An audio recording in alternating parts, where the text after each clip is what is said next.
I love forcing my guests to listen to my intro song because I paid somebody to make an R&B song about my name. Did you have like your niece draw the graphics? Was that? No, that was me. Guys, we have a very special guest. We have stand-up comedian Perez in the building. How you doing, Gio? I'm good, man. Thank you for having me. No, I'm excited. I'm beyond excited to have you on. Because well, first of all, I love people with an interesting story, and I think you're kind of like a fascinating person because you have an interesting story. You're a stand-up comedian now, but you went to prison. Jail. I never went to prison. You never went to prison. Yeah. Okay. What's the difference between jail and prison? Well, you got county jail, which is like local right here. You know, Yeah. You have Yaphank and Riverhead.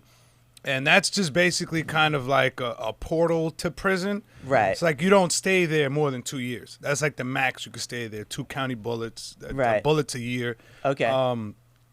Or you go upstate. So from there, you're either going home or you're going to prison where, you know, people are doing to life. You know? Right. And it varies. And you have maximum prisons where you got the serious charges, people doing more than, 10 years, 8 years. And then they used to have mediums, but now it's just minimums. They got rid of the mediums. So now, like, you'll be doing 8 years, and instead of being in a medium jail, they put you with fucking, like, murderers with, like, 20. No fucking way. So it's just like a fine line where it's just like, yeah, if I would have got one last year, I'd just be, maybe with the pedophiles and the drug dealers and shit. Right. Because it's like, because I'm like on YouTube, I go in wormholes. There's like all these prison podcasts, and like I'm like always so fascinated by it. But like I guess like so like a jail is like 2 years max, or is it one? County jail is 2 years max. Okay, 2 years max. And that's like local stuff. You Right. know, people. You got people in there that like, maybe like their first time offense, and they're doing like 6 months. You know, Right. like child support stuff. A lot of DWs, Right. And mostly Mexicans. A lot of illegal. That's all you see. Like everybody, you see a Mexican there, you look, you're like, all right, it's either a DW or he touched a little kid. It's either or. They're never in there. It's rarely for drugs. Maybe they punched their wives while they were drunk. Oh my God! We're starting off. I'm Dominican, by the way, just in case. I had one little incident where I had to go to court because a few years ago in Nassau County, an undercover cop caught me smoking a joint. And What year was this? 3 years ago.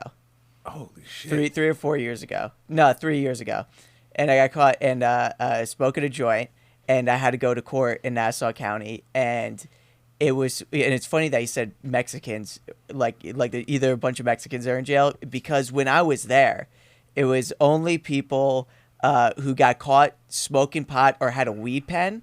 Right, all the oils. They were crushing people with the weed pen. I mean, almost everybody was there for that. And then if it wasn't that, it was drunk driving. And then it was just like clearly like Mexican people who didn't speak English, and they were shipping them off in cuffs. And I was just watching people's lives get ruined right in front of me. And then of course, like once I get up, it was my last semester as a student, and they're like, well, because you're a student, we're only going to give you 30 days of ACOD. Which is like, I just don't have to get caught smoking pot again in 30 days. But I was like shitting bricks though. But now it's all sponged because of the new pot laws. But that's funny that because like it's big, because like when I watch prison YouTube videos, like I'm like it's all about like when someone's like a child molester, they gotta go. Is that? I've seen a lot of people get beat up in Central Islip, the courthouse downstairs. Really? Because the guards, right? What they'll do is they'll take his papers, like, because you get like kind of like a summary, like I guess it's called the. I don't know, it's arraignment papers. Right. And they just say the charges, and it'll describe it. Like, such and such, at this time, at this place, did this with this one. And they'll take that paper that you're supposed to carry it with you. Like, you keep it with you. They'll take it and put it in the cell, like, right when they're loading it up with the people that are going to the jails. Right. So, like, they'll start filling it up. People look at the paper, like, yo, who the fuck is this? Everybody has the a name tag here. Right. Everybody say, "Yo, who's this?" And then it's a wrap after that. Like Bad I've just paperwork. I've just seen like I've never seen anybody defend themselves. I've never seen anybody. It was just like literally somebody just getting smacked up. It's just like smack fest. And then you have people that would never hit anybody just jumping in, knowing like, all right, this guy's not gonna hit back. Let me get in on this.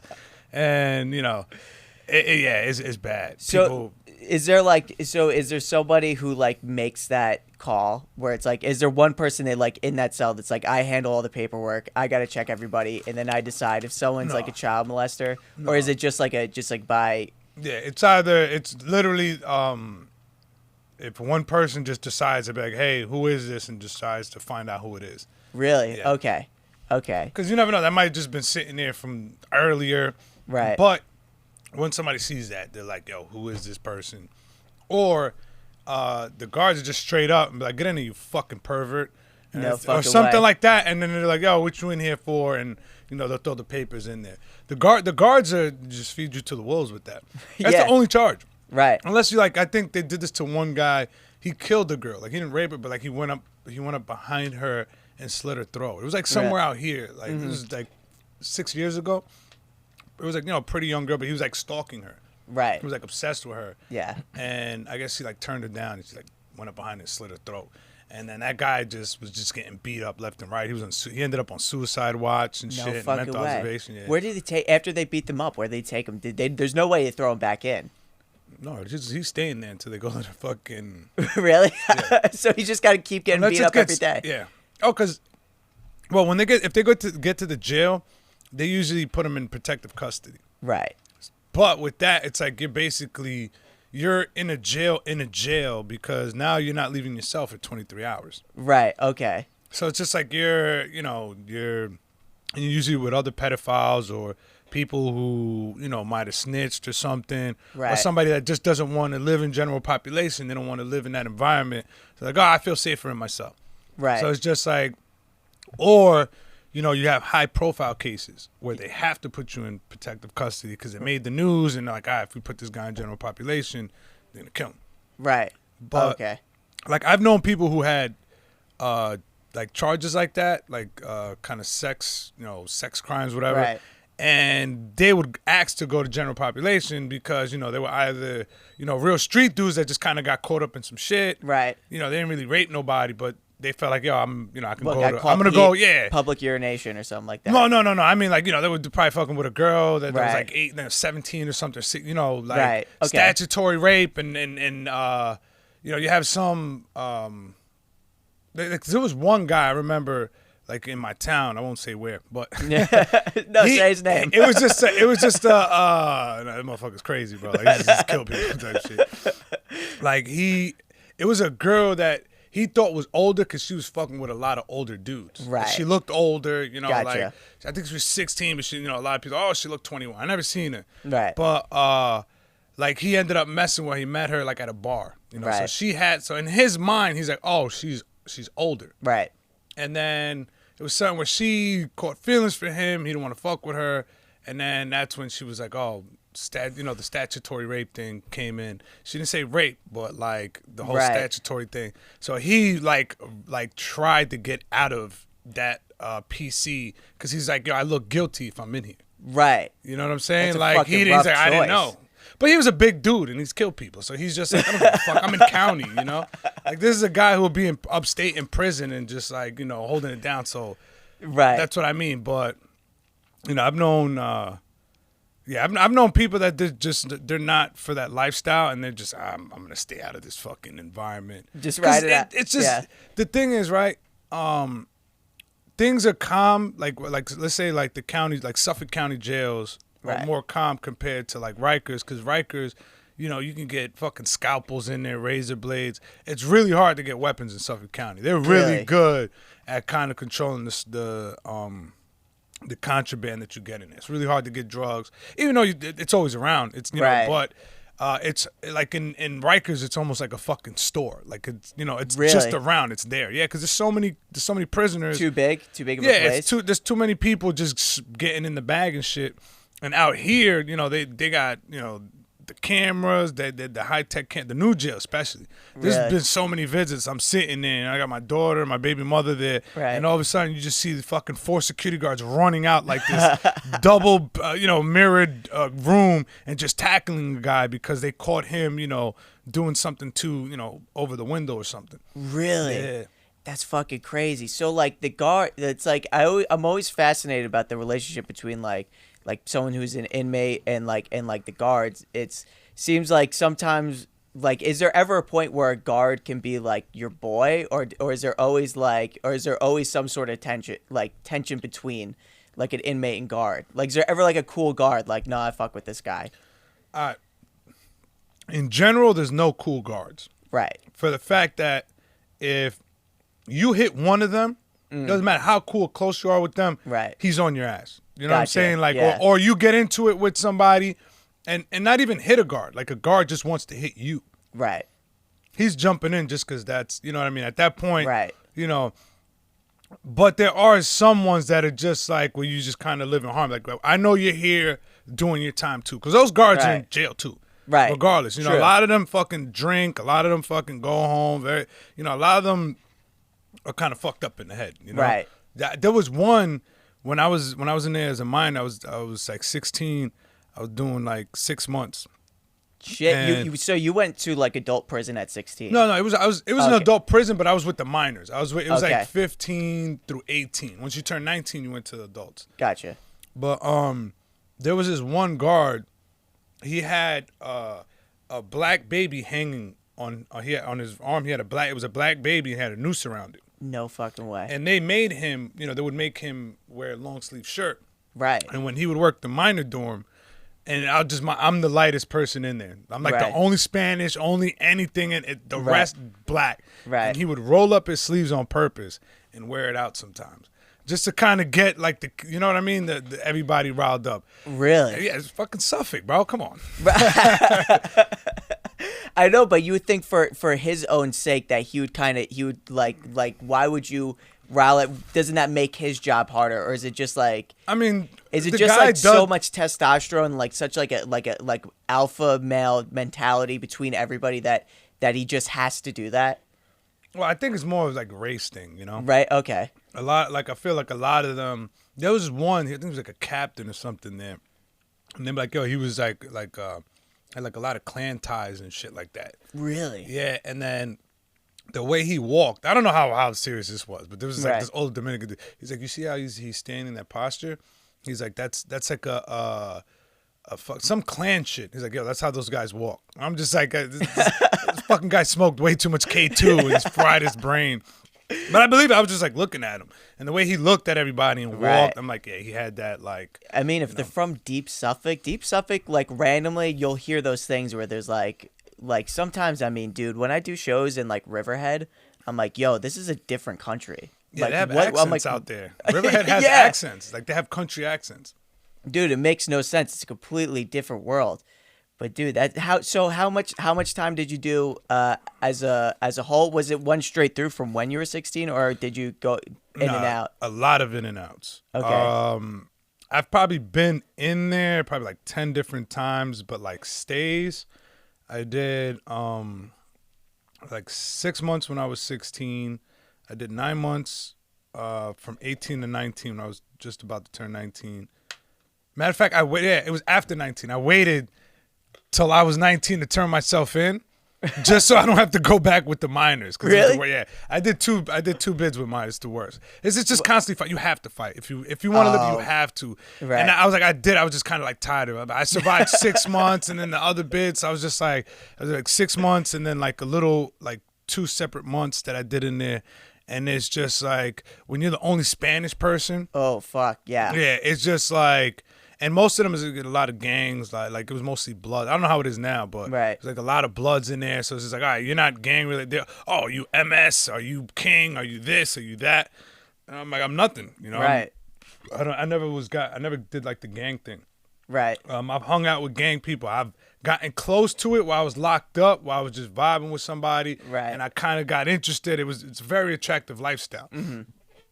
You know, it's a community. You know, they do a lot of illegal shit, but yeah, you know, they got handshakes and shit, and so it's fucking cool. I was in it for the handshakes. Yeah, I just want to learn those handshakes. No, well, it's like what's appealing about the Italian mafia. You know, it's like sort of the same thing. Yeah. Like obviously the mafia, like I guess, has more of a better mainstream appeal than the MS-13 per se. But I get it, like it makes sense, especially if you're someone who didn't have a good upbringing in that, and then like, you know, there's like OGs, there's like people like that. You're immediately something. It's like humans crave that, so it totally makes sense why like, you would be open. Man. Yeah, that's exactly it. Yeah. But the answer is 4 years in total, different times. It was the 2 minors, and then I did. The last one was 2 years. I did the 2 back-to-back county years, back-to-back bullets. That was when I came home 2016. Okay. Yeah, never been arrested, and I haven't stayed out of trouble since then. Right. Because that one takes it out. Like, I was trying to go to prison. That's how bad 2 years in county is. Really? Like, I was just fighting it where I'm like, yo, just give me a year upstate with a year parole. And they were like, no, you're going to do the 2 years in county. Oh, so you could split the time. Like, the time gets split differently if you're... Yeah. I get home early. I would have got home August of 2015 instead of March of 16. Right. But I would have been on parole for a year, but in my mind, I'm like, I'm home. You know, right, yeah, you just got to be good, yeah. But I probably would have fucking...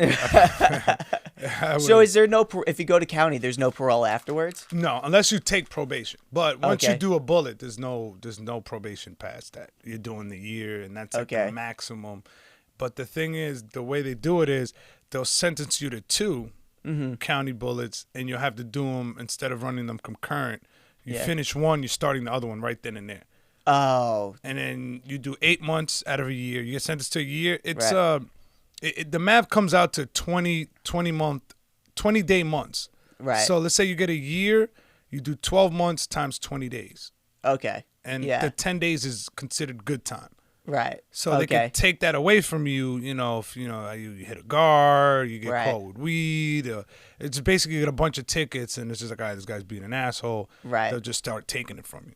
Okay. You know, a lot of like you go to the box too. That's like a 23-1. Like I explained, protective custody, but this is way worse because you're not safe there. This is not a place where, like, even though you're in your cell 23 hours a day, you're there with the worst people of the worst people. It's the jail within the jail. Yeah. Okay. So there's no TVs in there. We don't get newspapers. We only come out for a half hour. Protective custody, they get an hour. We only come out for a half hour. And then sometimes, like, you'll come out, like, it's Thursday, you'll come out at, like, 9 in the morning to do your half hour. And then you won't come out the next day till, like, 8 p.m. at night. So you're just in your cell the whole time. And then you go to the yard. You can go to the yard every day. And that's where it's just kind of like where the dangerous part comes. Because it's just like, yo, why are you staying in your cell? Everybody goes to yard. Right. And at that point, everybody is just kind of open. Right. And most of the day, it's just like, everybody kind of sleeps till 12, like to like 12 or 2. And then from 2 on to maybe like 3 or 4 in the morning, it's just people talking shit, yelling. Really? Joking around. And I always tell people this, and it sounds crazy, but I've met some of the funniest people in my life in jail. Oh, my God. I can imagine. The funniest people where, I mean, like, we're just constantly on, talking shit. They'll have the guards laughing. Right. And, so there was, the time passed, but the thing sucked was you couldn't get commissary, which is like you buying your own food. Right. Not including, the 3 hots you get with them. Right. So once you don't get that, you're eating breakfast, lunch, and dinner. Dinner comes around like 4. Yeah. Breakfast comes around 5. So from 4 p.m. till 5 the next morning, you're not getting any food, and you can't buy food. So I lost mad weight. You start feeling it. You try saving food from like breakfast, lunch, and dinner. So I have like a plastic cup with like fucking beans, and it'll be like 3 different like breakfast, lunch, and dinner, just so I can have, you know what I mean? Spread it out. Yeah, I'm just like taking like I'm pinching off of each meal, right, to just have something at night. and then like saving fruits or trading stuff. Be like, yo, man, I'll take your orange for your roll, and just so I have an extra roll at night or something. Like, cause I'm like, yo, I got this peanut butter I saved from the other day. No it's like real like way. scavenger shit. Yeah. Right. So do you like? I mean, I guess the punishment is the mental torture you go through from like just being in your cell, right? Like, how do you even occupy your time when that happens? Do you have a book, or do they like hand? I heard they like sometimes will hand you just like a Bible or something. You can get books. You can only have like 2 books at a time. Right. I read a lot. I got lucky, and I had the guy who was kind of. It's like the cells. Some cells, the beds would kind of be on the same wall. Right. So like you could both sit on your beds and kind of talk to each other through the gate. Okay. And you can also reach out. You set up a chessboard, and you could just kind of play chess sideways like that. So really? Like I got lucky. I was in the box for like 4 months once, and I got lucky. And for 2 of those months, the guy next to me was good at chess, and he was funny. He was like, cool guy, yeah. And he's another one like that was hilarious. Right. Like I wish he was still around because like he was, you know, I don't know if he was like, well, 2016 was Come Town around. I don't know. This guy, he was just like all 3 guys from Come Town in one, but he was like half black, half white. Right. And literally like he would do everything they did. He would just be sitting there like doing all these weird characters and voices and shit. Like one, and I'd just be like bouncing back and forth, just like you know, bugging out with him. And then I got lucky, and then, you know, the next guy fucking too gangster, you know what I mean? Oh my god. Yeah. I guess that's oh man, like just like too hard, like wouldn't play chess. Yeah, you know, it's just like there's a lot of people that go in there and they love it. Like to them, it's just like a badge of honor, you know. And I'm like, yeah, you know, I thought like that when, you know, my teens. I come home, I just came home from jail, and people look at you, and it's funny because they say like this memes, it's hacky already, but you get more love coming home from jail than graduating school. And people did that. Like, they show the guy coming from jail, yo, we just graduated. Like, I don't give a fuck. Right. Like, yo, I just did 12 years. Like, yo, welcome home. They're like throwing parties and shit. I guess because there's no jealousy involved. It's like, or like, it just like, no one's like envious of what you just did. So there's no reason to not like it. It was a rewarding bad behavior, man. It's like, yeah, you fucked up in life, man. Let's throw you a party. That's like a weird, I never even thought of it like that. That's like a weird, but I mean, I guess if you're someone who's gangster as fuck, like it is a badge of honor to go, especially if you're someone who like doesn't snitch or do any shit like that. So when you like first got arrested as a kid, like what were you doing? Were you like selling drugs or doing like what gets you into that place? Well, it was stupid. Like my first arrest, I was 16, and it was, you know, Jake's. What's that casino? Jake's 58. Back when it was the Marriott. Okay. And we would just like. It was like a Sweet 16 practice, and we were there drinking, and I think I was twisted. And I threw the bottle at an incoming car in the service road. Oh my fucking god! And then like we ran, and we went back to like the fucking like because we were just throwing shit on the highway. We were just drunk, just tossing shit, rocks. Like, yo, let's see if we can hit anything. Right. So we ran back to the Marriott, and then fucking cops, like the employees are already there, like walking out, and like, yo, this car just pulled up off the service road saying they got hit. It was an old couple, and they're like, no, it wasn't them. We saw the kids who did it. It wasn't them. But the guy's like, oh, well, why were they running over here? They're the only ones. Where are they? Like, the people who worked there were accusing us. The people who were in the car were like, no, it's not them. Right. It's like, oh, we're going to wait for the cops. The cops come, there's like 4 of them, and they had us there for an hour just questioning. Like, oh, where'd you guys, like, I was like, I was kind of being a smart ass at the end, and one of the cops got really mad. And next thing I know, he just grabs me by the throat. And then the cop, there was a Spanish cop who he was taking my information earlier, and when he found out, he's like, Perez, oh, you Hispanic? He's like, yeah, you're ashamed to Hispanic. But I was like, holy shit. Whoa. Like, yeah, he had like I just killed somebody. I'm like 16, like, you know what I mean? Just bugging out. Right. And once that guy grabbed my neck and my jacket, I just felt him come up beside me. Like he was talking to somebody. He dropped what they were doing and turned to me, and they just both lifted me up in the air, took me outside of the lobby, slammed me on top of the hood. Boom. Oh, my God. I just felt one of them just knee me in the asshole. Just like knee me in the boom. And then just like pressing my hood down like, oh, yeah, you want to be a smart ass? You want to be a smart ass? Now you're going to jail. Now you're getting arrested. So they gave me like disorderly conduct and resisting arrest. Meanwhile, like there was no resisting. That's just what they could give me because, you know, they had nothing else. Right. And nobody was pressing charges. We was sitting there for an hour. Yeah. And I'm just like, yo, can we just go? Like, I just sitting here wasting time.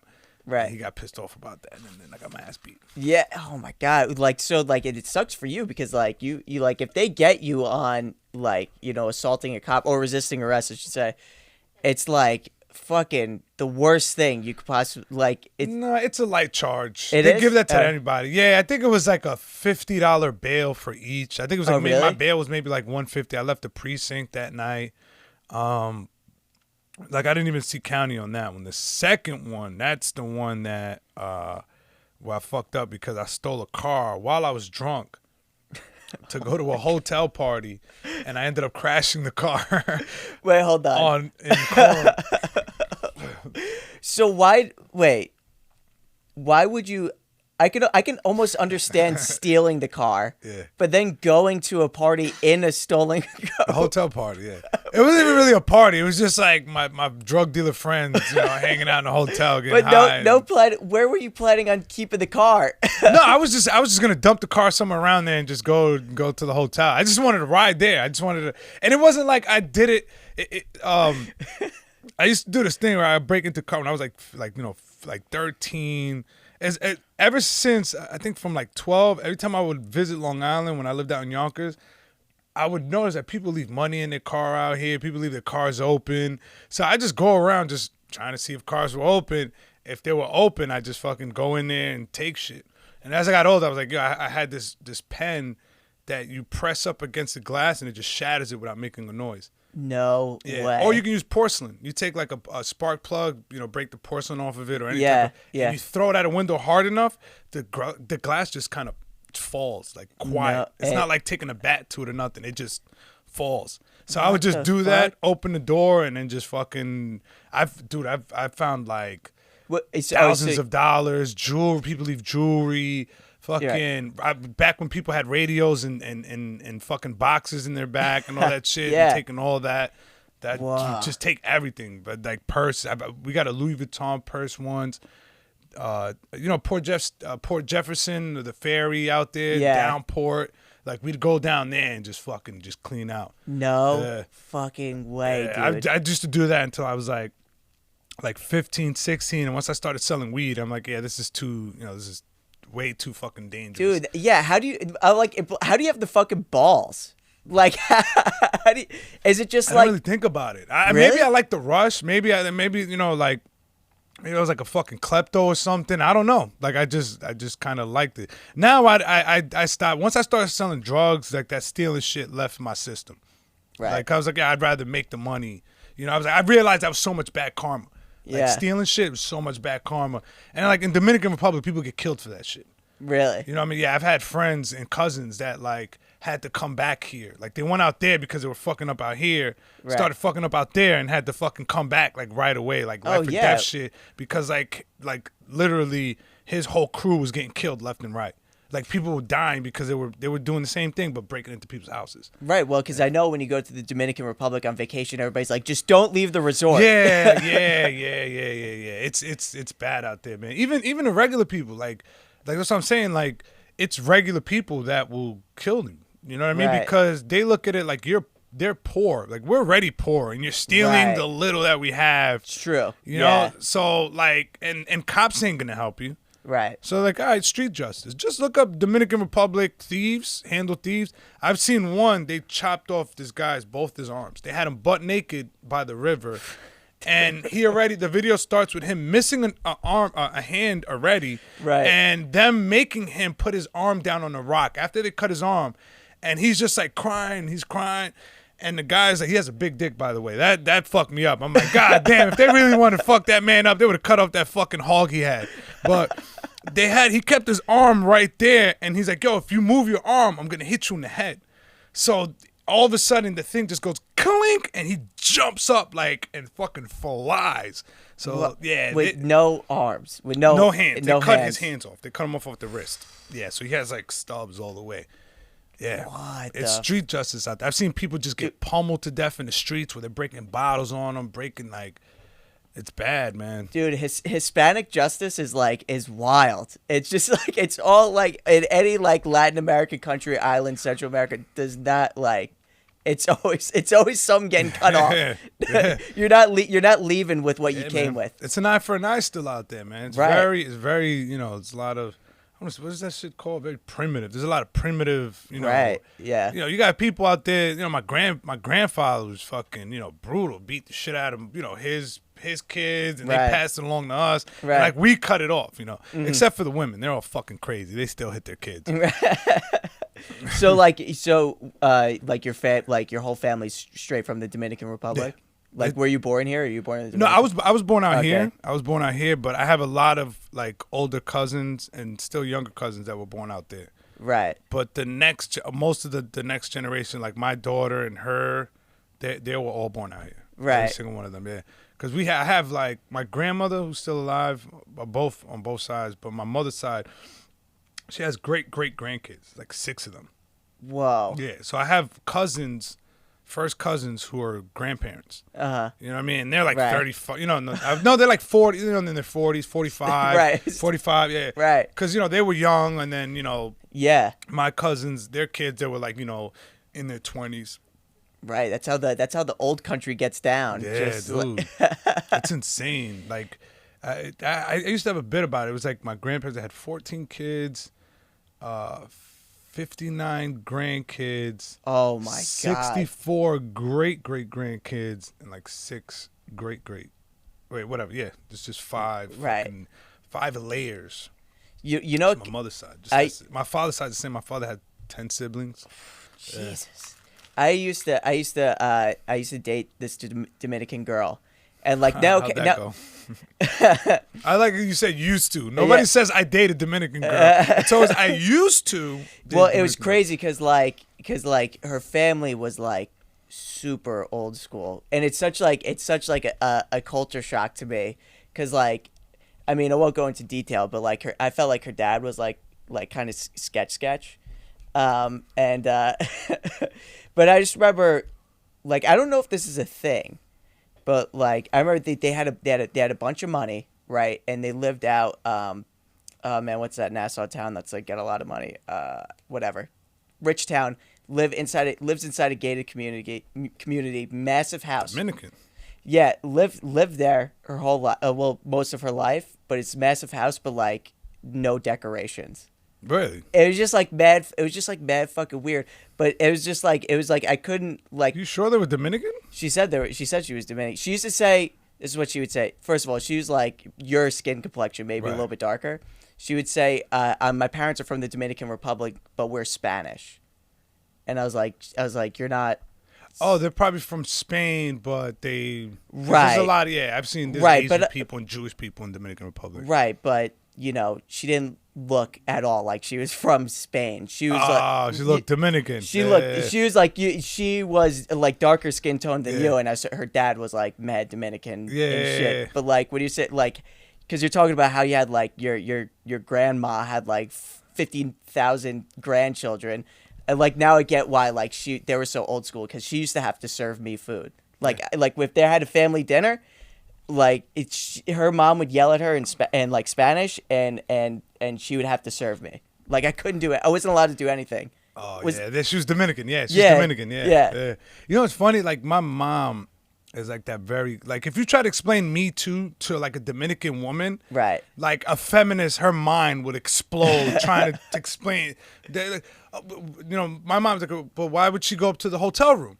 No, but that's not the point. Like, she should feel like, no. I know men, if I'm going up to a hotel room, they want to fuck. Because in Dominican Republic, they have hotel rooms that are just for fucking. Really? And those shits are nicer than anything you would get out here for like a quarter of the price. Right. And you don't see a single employee. Like, you literally drive up They have the fucking booth with the little arm that goes up, the little lock arm. Yeah. And you drive, you drive through there, you find a garage that's empty. You pull into the garage, you hit the button, but the garage door only goes like to knee length. Right. Because there's some fucking guy hiding in the bushes somewhere. And when you're getting out your car, they see how many people are going in the room from the legs. Yeah. And you could cheat by just carrying people in. I've done that before. My cousin put me on that. But yeah, so because they charge you extra for that. Right. But like you go straight into your room and then you pay through like this spinning revolving door in the wall. And then you could call and get anything. You can get food. Like the room service there is fucking dumb cheap. You got air conditioning, fucking TV with satellite. Like that is like a 5-star hotel and you're paying like $20 a night. And it's just for fucking, like, there's 2 condoms on the side of the fucking, right on the nightstand, fucking shit ton of towels. I've been in one where they had a Kama Sutra seat. Okay. And it was my first time ever in one. My uncle took me to one. Not him. Like, I didn't fuck my uncle. I was with one of his whores that worked at his fucking bar and shit. And he brought me there. And, like, him and his boy dropped me off. And then the first thing he does, he goes to the Kama Sutra chair and starts shadow fucking. And he's like, yo, you got to hit it like this and like that. Right in front of the girl. He's just one of his employees. You know what I mean? Oh, my God. Well, she was hot, though. And she let me fuck her in the ass the first time. I was just like, yo, I'm going to put it in. And she just didn't even stop me. I just wanted to go out. I was like 17. I was just wilding out. And in my mind, I was just like, yo, I'm not going to use that because I thought every room. I was like, yeah, every room, I'll do it next time. Right. I'm just going to go straight fuck. And I regret that to this day, not using that chair, that Kama Sutra chair where you could cock the leg. You could do all these different positions. I like how you sold drugs, but you're like, I regret not fucking the Kama Sutra chair. That's my biggest regret in life.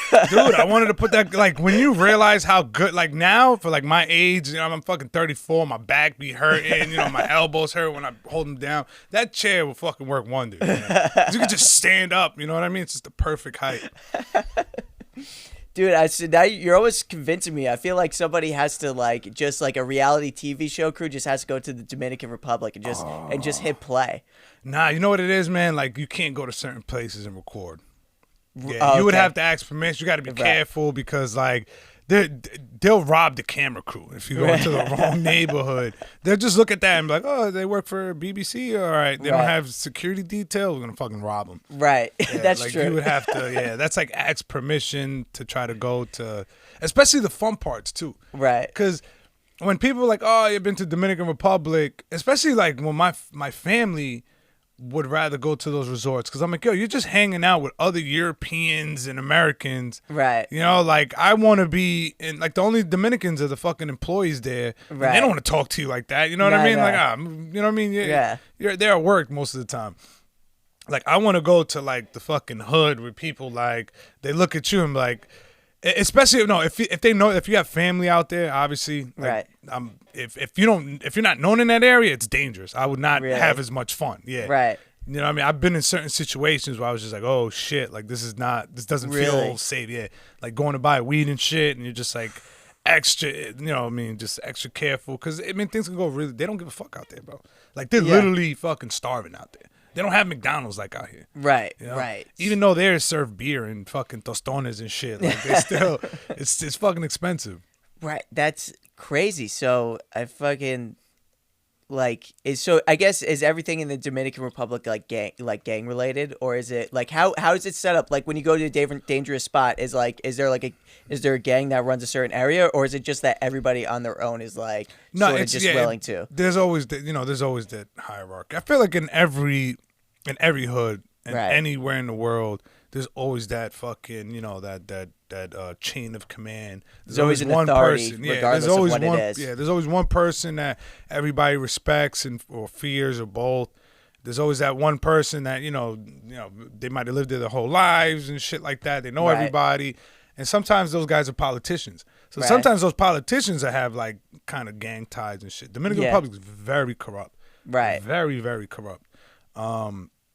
you know, they're like, you know, we make fun of Puerto Rico, but like, yeah, you know, fucking America owns you guys. But like, you know, America's been fucking behind the scenes in our shit. They just haven't been able to control us because we're fucking idiots. You know, we're like wild. It's too much. You know, it's too much going on there. You got to strike oil before America helps anybody out. It's sugar, man. That's sugar cane. That's all they care about. Yeah, that's true. That's fucking crazy. I want to step back into because I'm curious, because you know you said you went from stealing cars and to selling drugs. So like when you start selling drugs, like do you just like go like you just start out with pot? I'm assuming, right? And like then how fast do you escalate from there? I think it was weed for a little while, but I realized it was slow. It was just like slow money, and I was just like, I'm sitting around, and then one of my older friends, he was probably like 5 years older than me, he kind of like, you know, I know they sold crack. And I was just kind of like, hey, you know, I'm trying to like, yo, put me on, what's up? Yeah. And then he's like, yo, just get up. He's like, I forgot what like $150 or something. They get $150, you get an eighth of coke, and then you just break it down. He kind of told me how to do it. And I literally did that. I went to the fucking Utopia, whatever, got the jewelry bags, the fucking digital scale, bagged everything up, and I just kept it on me. Like, not knowing, you know, it says summertime, coke's all fucked up and shit. And just fucking from the humidity, and I'm just standing around just like trying to get rid of it. And then, you know, at first it was obviously slow. I'm just basically like trying to push it on people. Like, hey, yo, I got it. To the point where I realized like, oh, I go to a certain neighborhood where it's a bar town. Yeah. And, you know, I started doing it like that. And then my other boy was almost kind of like a little team we had, but they were older. And I wouldn't say I was more like a runner, but I kind of moved on my own. You know what I mean? Like, it was kind of, I say I worked for them in a sense, but kind of I gave them a percentage. Yeah. Because, like, they put me on. They gave me a lot of customers. You know, they schooled me a lot. They taught me a lot how to do that shit. Like, everything I learned about selling drugs, I learned from these two people. Like, watching them or just listening to them. And so I would split money with them. You know, I'd give them, like, 25% of what I was making, and they'll split it. Right. But at that time, you know, I'm, like, 17. By the time I was 17, I was probably making, like, $3,000 to $5,000 in profit a week. So, damn. And, you know what I mean? Like, I had, like, I didn't do anything but that, so I wasn't spending money. Right. Like, I would go to a club or a bar, and mind you, like I said, I'm 17. Right. And I'd get in, not with a fake ID, but by paying bartenders. I'm like, yo, listen, man, I'll give you $60 if you let me in. I don't got an ID. And, you know, nah, you know, you can't come in dressed like that. All right, what if I give you $100? And then, you know, I get in dressed like that, and that was just a flex, because once they see all these people that couldn't get let in because of a dress code, and we're just there just randomly. It's just like a good night. We're just like, fuck it, let's just go and chill. But I was never into that scene. I just did it almost just kind of like the flex. Like, I'm bored and I have money. Right. You know what I mean? I was young, but I never liked it. I'm not that social of a person. It was just more of a. But you're making so much money. You're like, I gotta do something. I mean, I gotta do something. Like, I'm just literally nonstop just selling drugs. Like, I'm just in my car all day selling drugs all day. If I stop, it's just because I'm not selling drugs. I think it's so funny that you couldn't figure out what to spend. You're like, is this the part where I put rims on my fucking car? Like, is this what I'm supposed to do? No, I didn't even care about that. So I never cared about cars. And like sneakers, I would buy white Uptowns and black Uptowns like every week or every 2 weeks. And then I would wear those sneakers until they started looking a little fucked up. Yeah. And then I'll buy a new one. And then, like, my mom kicked me out when I was 17 because she found the quarter at a quarter ounce in a scale, and she found it in my room. She found it in my closet, and she flushed the coke down the toilet and broke the scale. And she goes like, if you're going to sell that shit, you can't live in my house. Right. So I was like, all right, I'm out. So I just left. And then I just fucking started. I rented a room for like a month.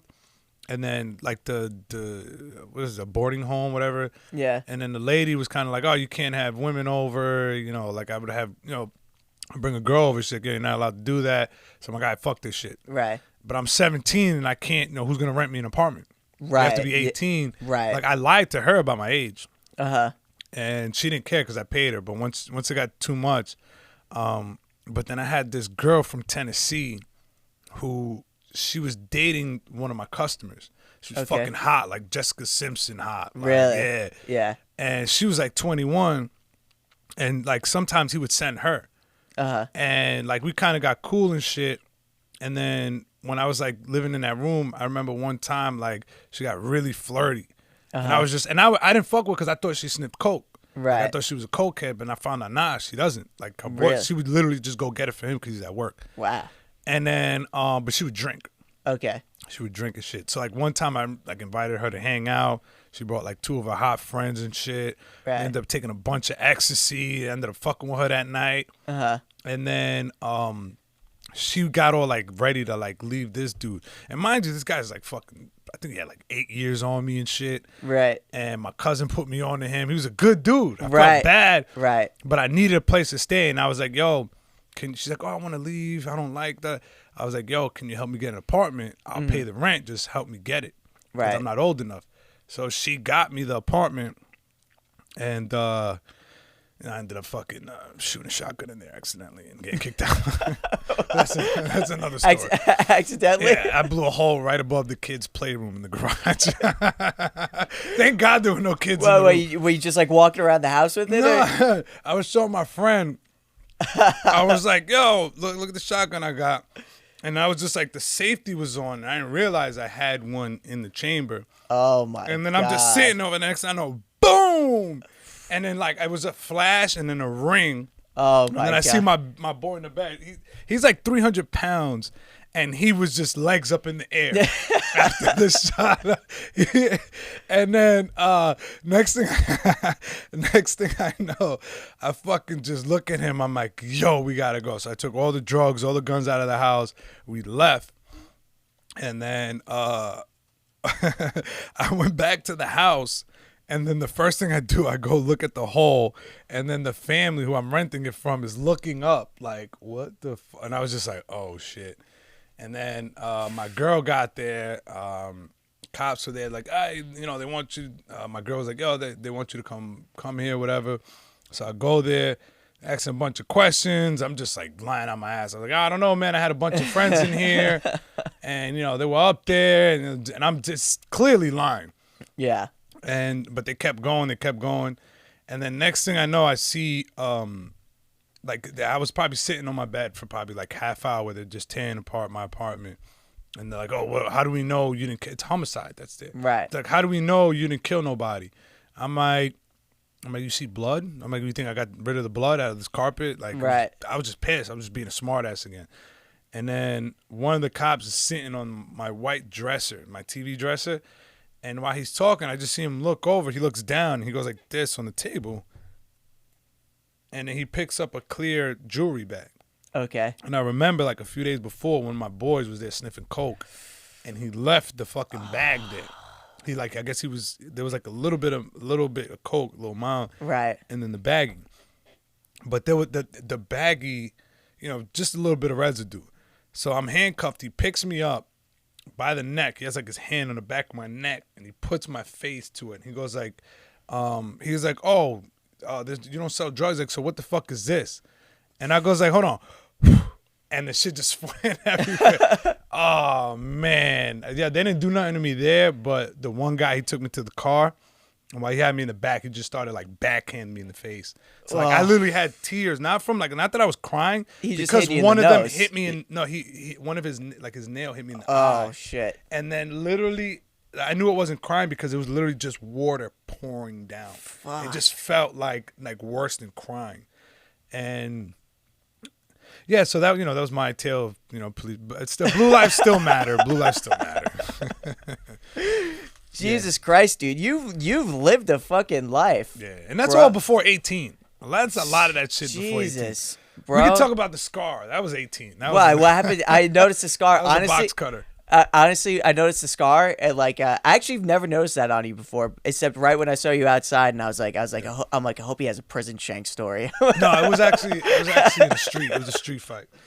Someone pulled out a box cutter. Yeah, it was a grown ass man too. He had to be in his 30s. I think he was in his 30s. And yeah, it's a while. So I don't want to give too much details on the whole story. Yeah, we don't want to get. Yeah, it's but like Nah, because I mean, it's past the time. The guy, I think he's locked up now for some heroin shit. Right. But like, it's just the way it happened was just fucking wild, man. Like it was a fight that was like 5 hours long. Like we stopped. There were breaks. Like there were breaks. In Water between the breaks. fight. Those rounds. Yeah, because we lost the keys to the car during the fight, so we couldn't leave the dude's fucking area. We couldn't leave his neighborhood. Right. So we're just in his fucking, in his projects or whatever the fuck that shit is considered. And, it's just fight after fight. A gun got pulled out. Me and the guy who cut me ended up running towards the gun, but the guy who put it down, because he knew all of us. So yeah. He goes like, you guys want to kill each other? You guys really want to kill each other? He pulls out a gun and puts it on the fucking floor.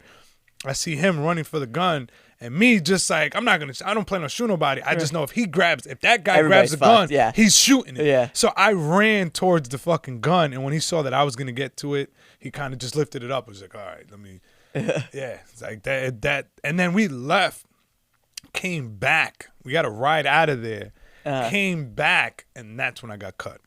So why'd you go back? Because they were just like, oh, y'all need to squash that. Y'all need to just stop. You know what I mean? Like, y'all need to dead it. You know what I mean? Because it was, it was a friend of mine's brother. Family was involved. Yeah, it was a family thing, but I got caught in the middle of it. Right. I just happened to be wrong place, wrong time. Right. So they're like, yo, y'all need to squash that.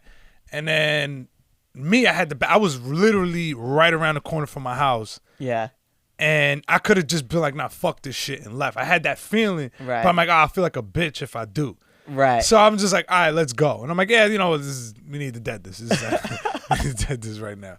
And I fucking go back, and he comes out with the knife. He came out with the box cutter. We started wrestling. And then I realized he was swinging at me. I felt something cold in my face. And that's when I realized, like, oh, shit. He's got something in his hand. So I took my jacket. I had like a flight jacket on. And I just remember taking it and putting it over my neck and my face. Right. Because he was just swinging it at me. So he just started cutting the jacket.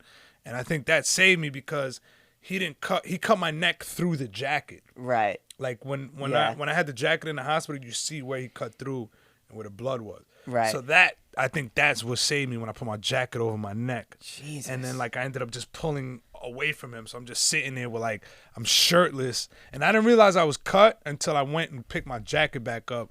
And I was putting my hand in my sleeve, and he had cut my tendon. Like I got this scar right here. Oh my God, bro. He had cut that, so I couldn't move this finger. And when I was trying to put it in my jacket, my finger got stuck in the sleeve. I'm like, the fuck? You don't feel anything. I didn't feel anything. So then when I put it out, I just looked and I just saw like my tendons and like just open. Oh, like the bones. Oh yeah, my God. I just saw that and it just gushing out.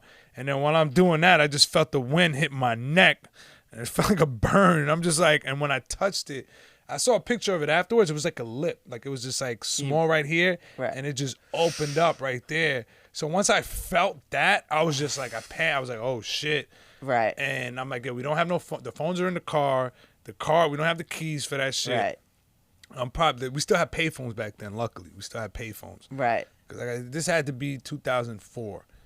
Yeah, right. It was Everybody had a Nokia or something like that. Yeah, we had little flip phones from Sprint. You know what I mean? This was when Sprint was still around. Yeah. No, not even shit that had like Snake on it and shit. And those fucking, you had a ringtone from Pitbull or something, you know? It's just, it wasn't the actual song. It was one of those.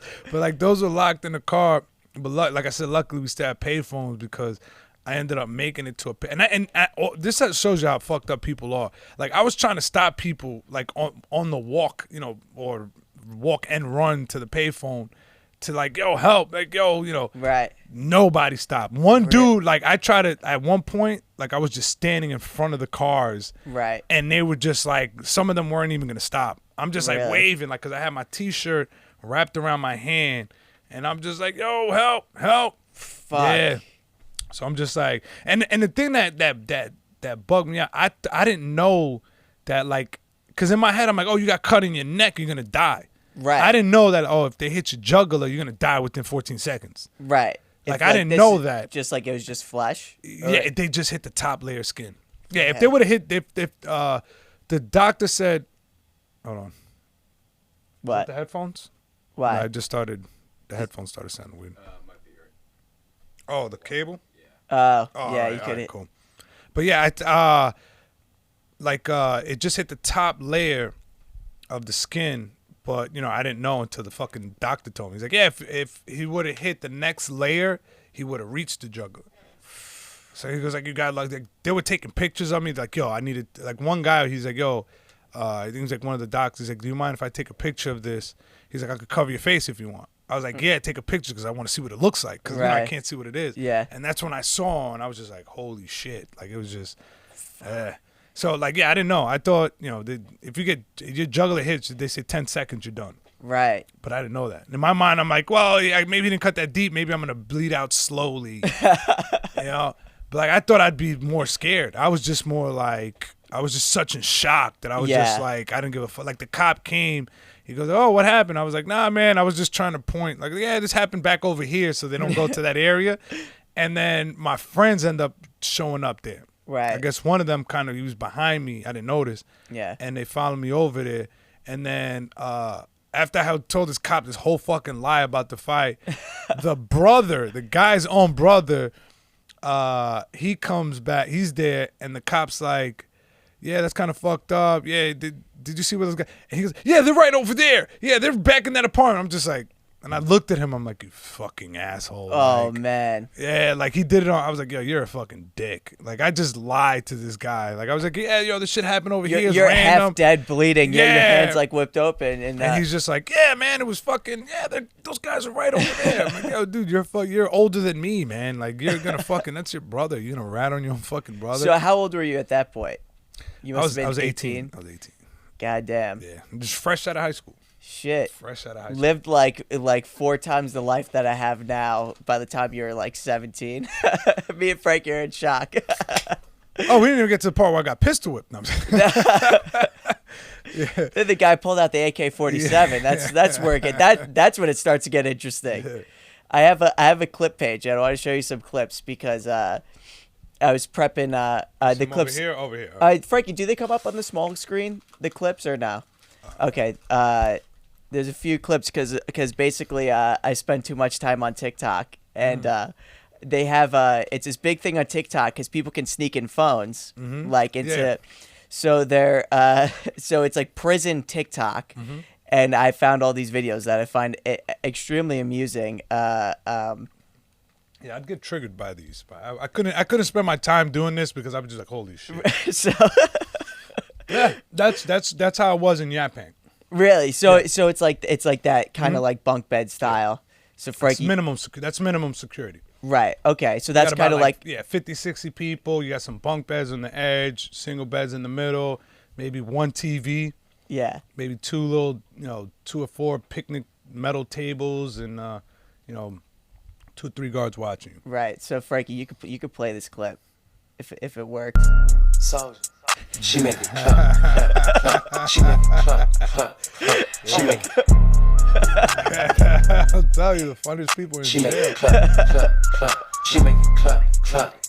She make it clap. Yo, it's so funny. That looks like one of my chess partners right there, man. She make it clap. All right, Frankie, you can stop it. I don't know how long it goes. Yo, the shit is hilarious because it's like a whole thread of people. It's just like prison talk, and then these people, they go on live on TikTok, and you can like talk to inmates, and they're like, "Yo, we got people from Switzerland watching us right now." So, Frankie, play the next one. So the next one I think is from a state penitentiary, based on what you told me. But the next one's quite interesting, and I'm actually curious of your opinion of it. Oh man, this is great. I wish I had a phone while I was in jail. The things that because I wrote down a lot of stuff that I thought about, but that doesn't end up anywhere. Just a lot of ideas and shit. Right. And just conversations that you have. Oh, what the fuck? What the fuck is this? This is a fashion show? Bro.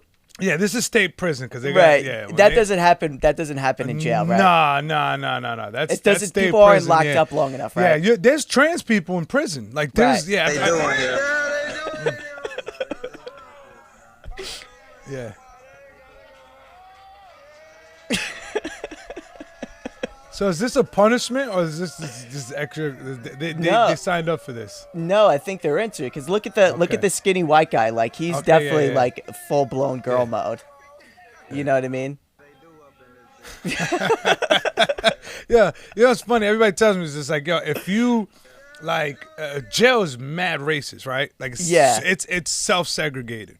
Right. I meant to ask you that at one point. Yeah. It's self-segregated, like to the point, like when if I'm talking to certain Dominicans, like hardcore Dominicans, right? They're like, yo, why you be talking to that black dude over there? Why you be playing chess with him? And yo, you gotta stay with your own people. And they'll be like, yo, if you're upstate, you know, you gotta be careful with that. Right. Because, you know, it's just like if you're blood, you stay with your bloods, Crips, you stay with your Crips, you know, you stay with your gang. And it's like you have to, once you go to prison, you have to belong to something. Right. Like you just can't be out there on your own and expect like you're going to be able to move. Because right. even if it's like, oh, I'm going to be on my own, I'm not going to start shit, it doesn't matter. You know what I'm saying? Somebody's going to look at you like, oh, you're not with nobody, you're an opportunity. Right. You know, oh, are you getting a package? Are you getting this? Right. You're open for that.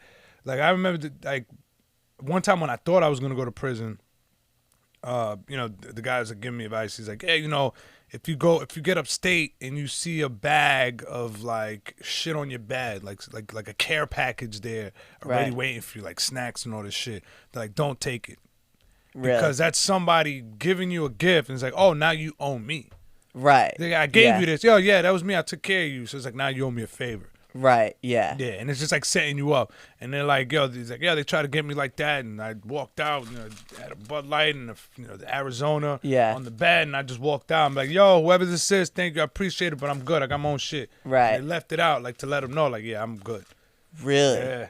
So as far as, like, the segregation goes, because, like, I mean, like, I guess obviously probably state prison is much worse than what the jail is, but...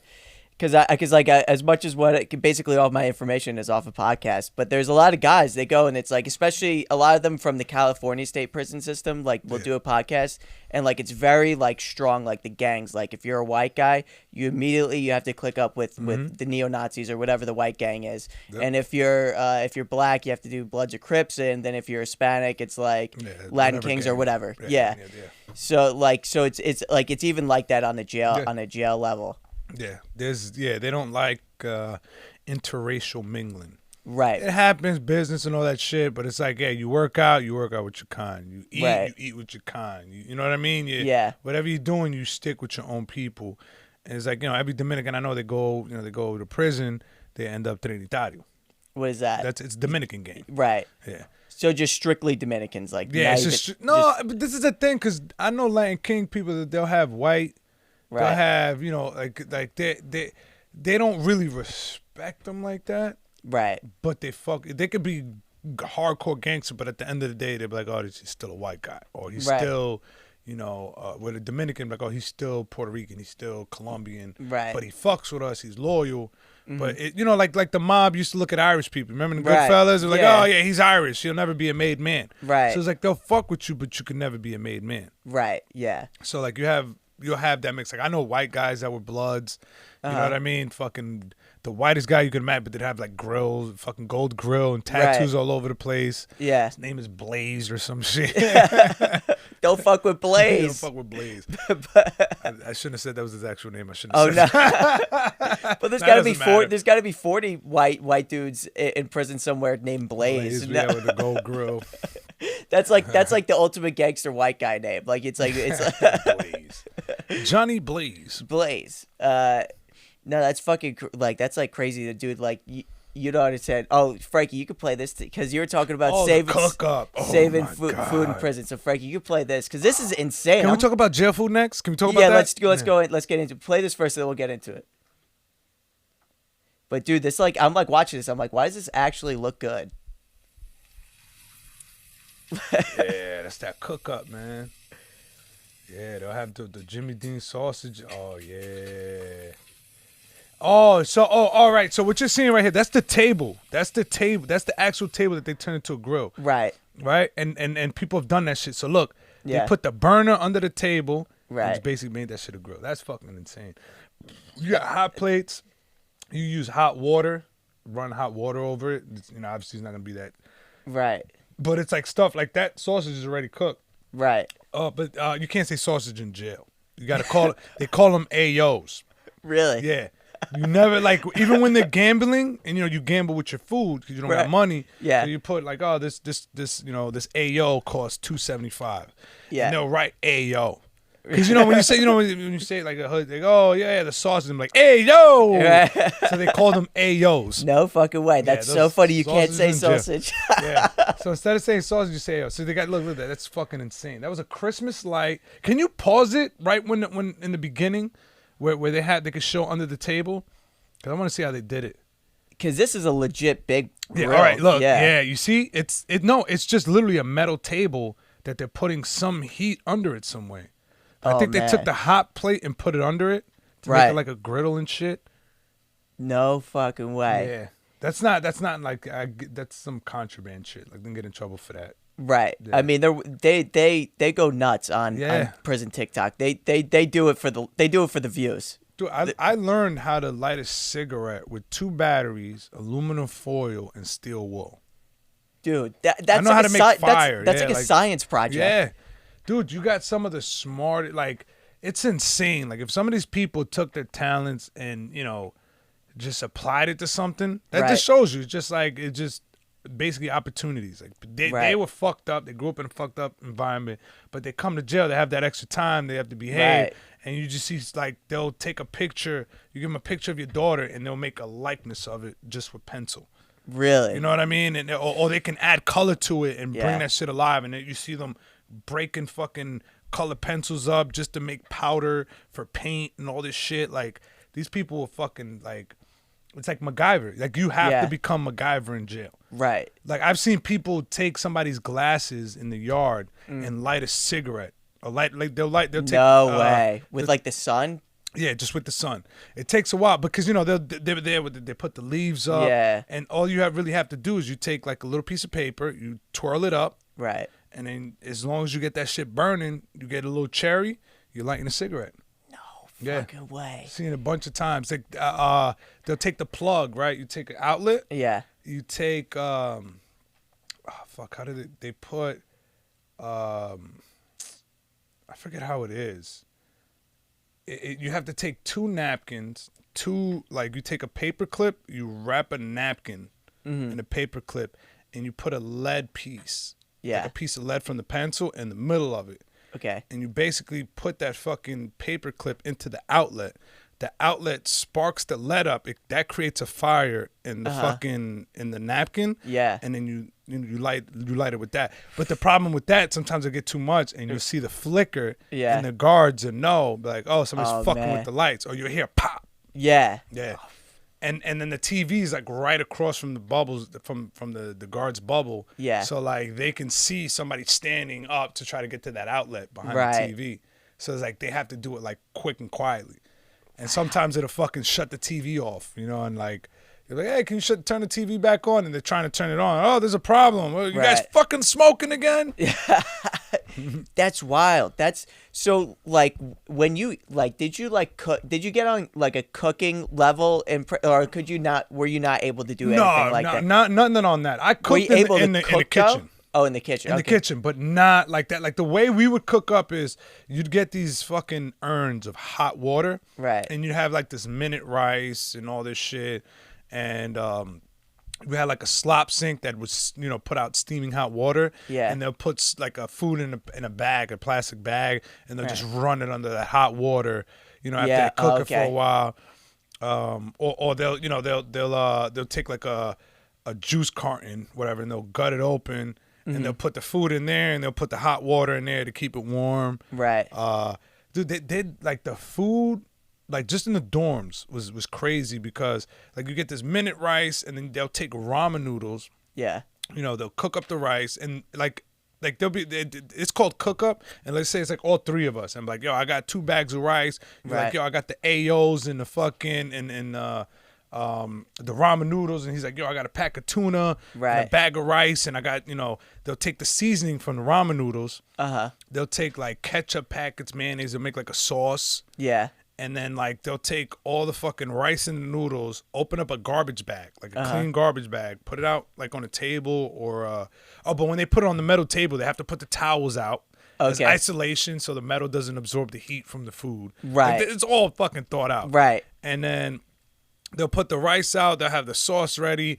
You'll just see them there, like cutting up the AOs, throwing that in there, and after they had it running under hot water. Right. And they'll just throw it all into one thing. And it's just like this rice with like a little bit of meat in it, and it's just fucking amazing. Right. Like, it's just great. It just figured out. Yeah. Like it just like that's Compared like to the jail food. The jail food is like school food. Like if it was addicted to meth for 20 years. right, just like the horrible, worst fucking food ever. like like it's just like one stale piece of like bread and like or like yeah, they made their own rolls in Suffolk County to save money. And Okay. because the inmates make the rolls. okay, So they save money. They don't have to buy bread. So they have like their own bakery in the jail, and then the Yaphank Bakery makes it for both jails, and they save money like that. Jail is literally modern day slavery. oh yeah, well like you have the inmates working for free. I mean, I guess they In technically prisons, they have like Right. sometimes you'll call like a company and the customer service. You might be talking to a prisoner. really, Yeah, they have that in jails now. You look it up. really. Yeah. They have, it's not just license plates. They'll make clothes. So they still make work. they still make license plates. No, I think that's just old. I don't think they Okay. do that anymore. Okay. I think they have machines for that shit. Right. But like they'll do call centers. They'll do and you got work release programs and stuff like that. Yeah. But the jail, like Yaphank, they have inmates cleaning the jail. Okay. Inmates feeding the other inmates. I did that for 5 months. Right. When I did the 2 years, the last 5 months, we feed, like the inmates feed the jail. They do all the laundry. They do all the cleaning. They do all the maintenance. Yeah, they have a civilian guard, but they're paying one person. Yeah. And then you have about 5 free laborers around that one person. Oh, so they don't. I thought they had to compensate you in some way. No. No. You get zero payment.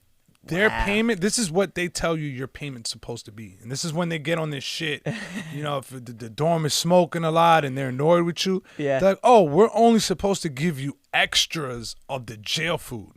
Right. Like if you work in the kitchen. Like we give you this real food that we're giving the guards Oh, okay.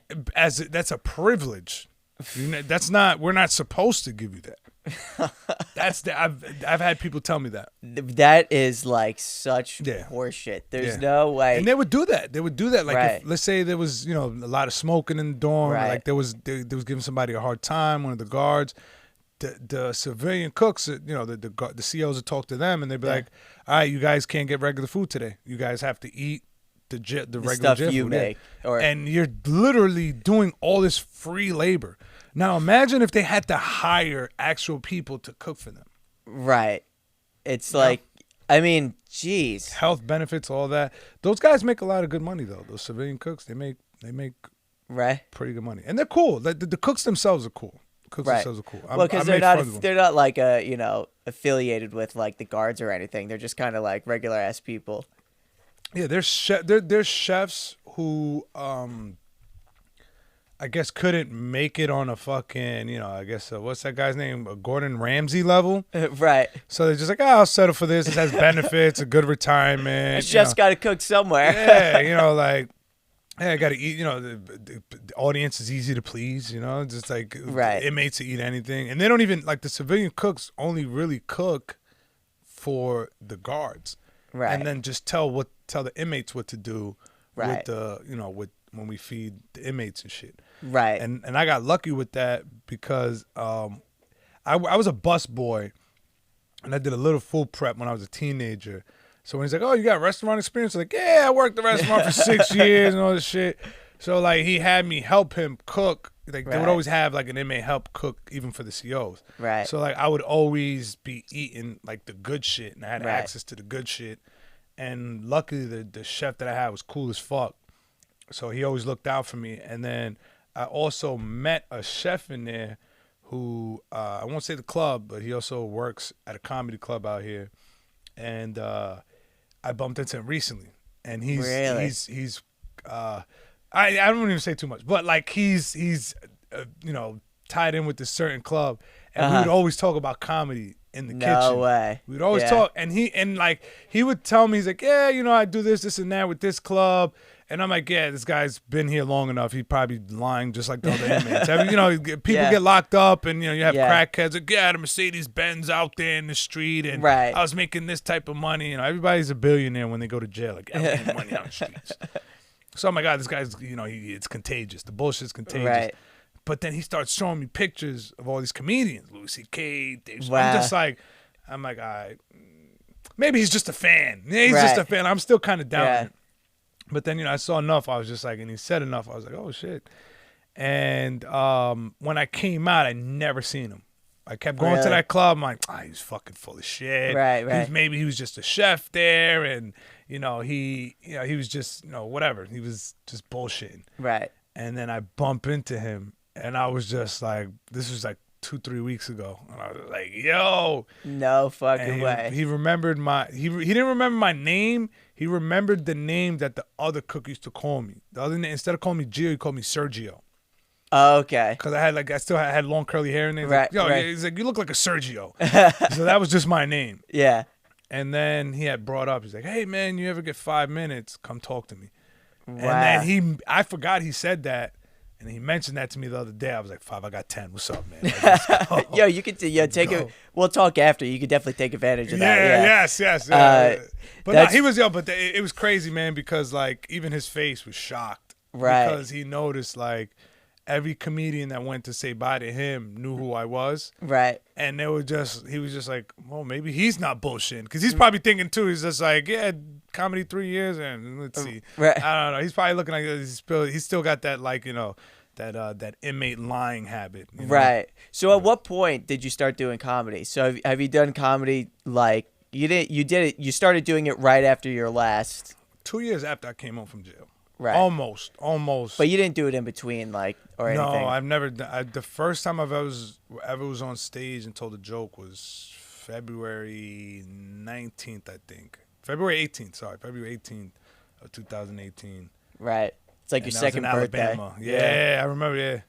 It's actually, if you ever see my little inside baseball here, if you ever see you see how I post the Convict comedy, hold on. I got the date right here. Plugging Insta. Gio Perez, I gotta plug it. No, I absolutely plug it. So that you see, if you can see this, I have like. No, there's no. That's just the monitor. The camera which one? This one right here. So yeah, all right. So yeah, so if you see, like, I'll have all the comics. Right. Hold up a sign that I made. Right. And I try to style it as close enough to the whole fucking board that they give you. And when you get a state number in New York, the first 2 digits is the year you got incarcerated. Okay. So like people know, like they're like, oh, your doc number, like, oh, your state number. Right. Like, you know, you'll have people with a state number that meant that the first number is 86. That means they've been locked up since 86. Right. So like when you tell somebody your number, they know how long you've been or had that number.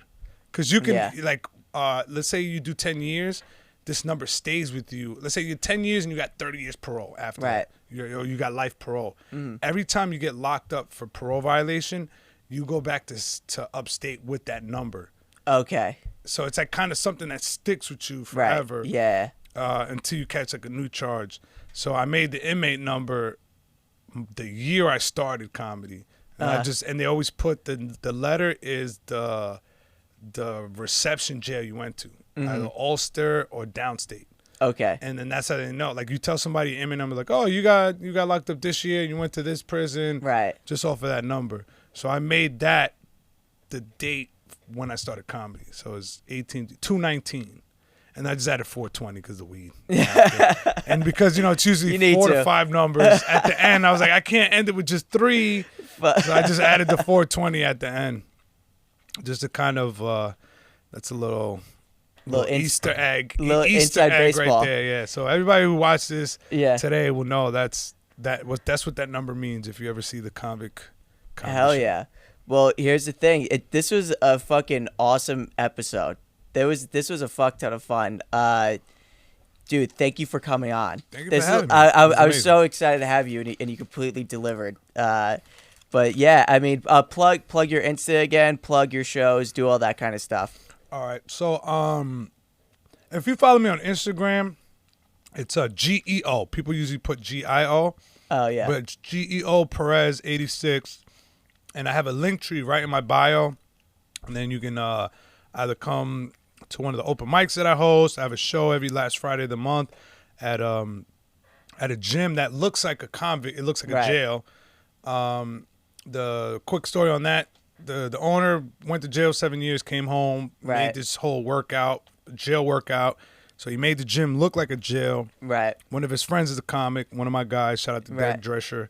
And he put me on, we instantly clicked up because of our past and shit. And, I do my show there once a month. So it's just kind of a convict theme. You don't have to be a convict to do the show. I got you. Yeah. Just because you've never been arrested doesn't mean I'm not gonna book you, Christian. I still got it. But, just imagine if I had a record like secretly. But it's funny like when I'm doing all the mug shots with the comics and I'm like, yo, they're like smiling. And I'm like, yo, you would have got smacked if you would have done that. And you could tell you never been arrested because the CO would have been like, what? Take that smile off. But I do that once a month. But yeah, everything basically right now, my Eventbrite is all on that, Venmo, all that shit. So yeah, GEO Perez 86. Awesome. Loudmouth, everything. Mouth MOUF. Nice. All right, guys, that's the episode. It's been great. And make sure you follow Geo, do all that kind of stuff, and share this podcast with your friends and stuff. So yeah, so that's it. Thank you. Hell yeah, bro. Good shit. Bro. Got a blast. That's an awesome episode.